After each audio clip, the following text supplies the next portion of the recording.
Olá, eu sou a Samira do canal Experiência Sociológica e hoje eu vou falar sobre o conceito de cultura. Bom, para começar, tenta imaginar o que vem à sua mente quando você pensa na palavra cultura. Talvez você já tenha se deparado com a seguinte frase: Nossa, que pessoa culta! O que significa dizer que uma pessoa é culta? Que ela tem acesso a livros, a filmes, a artes, a educação, que ela fala, se expressa bem. E por outro lado, se existe a pessoa culta, existe a pessoa inculta, existe aquela pessoa que não tem cultura? Não precisa responder agora.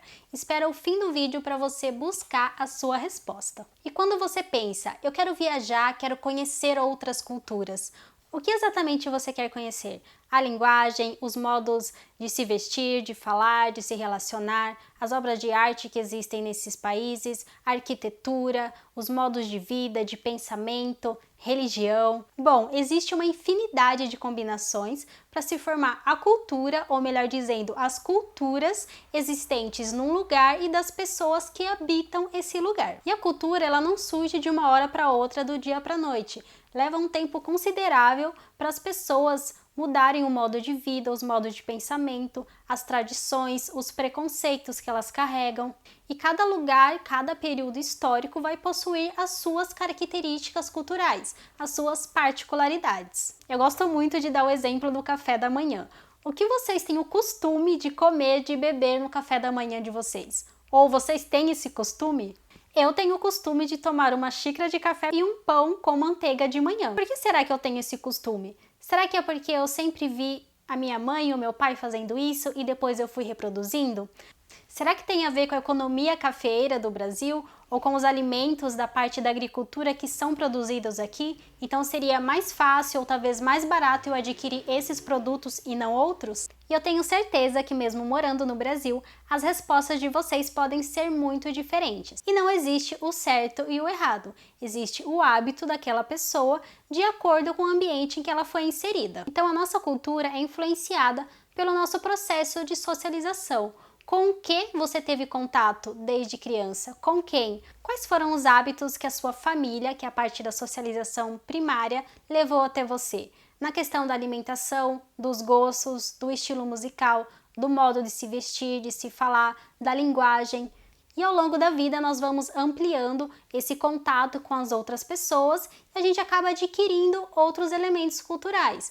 Isso através da escola, da religião, de grupos que a gente se identifica, enfim, é uma gama de possibilidades. Então, cultura é um conceito muito amplo. A origem do termo cultura vem do latim colere, que quer dizer cuidar, cultivar. E esse cuidado pode se referir a diversas dimensões da nossa vida. Eu vou passar aqui para vocês algumas ideias de pensadores dentro das ciências sociais. O primeiro deles é o Edward Tylor. Ele vem de uma corrente evolucionista, então ele sustenta a ideia que as sociedades elas vão de primitivas até as mais evoluídas. Então quem está desse lado seria uma cultura primitiva que precisaria passar por todo um processo de evolução até se alcançar uma cultura totalmente evoluída. Franz Boas vem desconstruir essa ideia de hierarquia que existe uma cultura melhor e a outra pior. O que existe na realidade são culturas diferentes. Então, cada cultura tem seu valor particular. Nós precisamos olhar as culturas usando o relativismo cultural. O que é isso? Não olhar a partir da nossa própria régua, que seria a nossa própria cultura, mas olhar para essa cultura de acordo com as influências que ela recebeu, específicas dela, e não a partir da nossa cultura. Seguindo uma linha de pensamento aproximada, Malinowski utiliza o termo estranhamento. E o que seria isso? Exatamente esse processo de observação sem julgar. Observar como algo diferente, que talvez a gente desconheça, que não nos é familiar, que não é o nosso hábito. E na verdade a gente pode até fazer esse processo contrário. Pensar nos nossos hábitos, o que nos é bem familiar, o que nós estamos acostumados a fazer todos os dias e fazer esse processo inverso de estranhamento. Por que será que eu tenho esse hábito? Por que será que eu tenho certos gostos e não outros?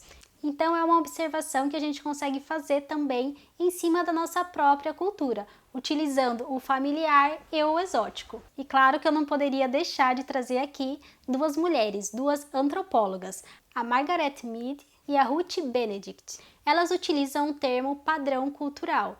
Isso quer dizer que as nossas personalidades individuais são influenciadas pela nossa cultura. Ou seja, a cultura de um lugar acaba, de certa forma, moldando parte da personalidade do indivíduo. E a cultura acaba se comportando como uma lente, ou seja, como se nós filtrássemos tudo que a gente enxerga através da nossa lente cultural.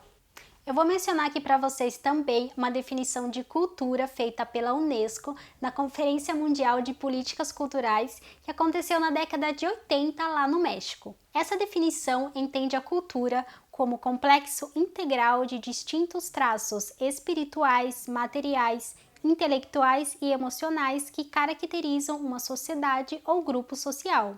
Ela inclui não apenas as artes e as letras, mas também modos de vida, os direitos fundamentais do ser humano, sistema de valores, tradições e crenças. Isso é importante a gente frisar aqui também, que cultura não inclui somente as artes. Ou seja, as artes fazem parte sim da cultura, mas não se esgota ali. Se não, uma pessoa que não teve acesso à arte, não teve acesso a uma aula de música, não consegue ir ao teatro, ao museu, não teve aula de balé clássico, então essa pessoa não tem cultura. Então, na verdade, a arte é um aspecto da vida cultural. Existe um debate muito grande dessa questão das artes dentro da cultura, mas eu posso trazer isso num outro momento.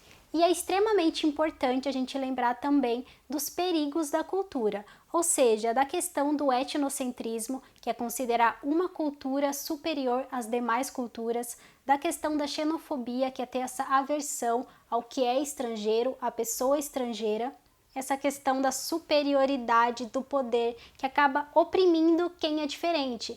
Isso não acontece só quem está do outro lado do mundo, aquelas culturas que a gente não conhece. Isso pode estar dentro da nossa própria cidade, dentro da sala de aula e às vezes dentro da família. Porque mesmo num espaço pequeno de uma cidade, as influências culturais são diversas. Nem todo mundo nasceu no mesmo período, no mesmo dia e teve as mesmas experiências na vida. As pessoas são diversas. E a palavra-chave é respeito. Se você não conhece a cultura, procure conversar com a pessoa, tirar suas dúvidas, pesquisar sobre essa cultura, mas nunca desrespeitar somente porque é diferente. Porque se você é diferente para essa pessoa, quando você estiver no outro lugar, você vai ser o diferente, você vai ser o outro, você vai ser o estrangeiro. E aí, como você vai ser visto? Como você vai querer ser tratado? Então é importante olhar as culturas de acordo com as particularidades de cada lugar, mesmo que isso nos pareça muito estranho. O conceito de cultura ele pode se desdobrar em diversos outros conceitos, como o conceito de cultura popular, cultura erudita,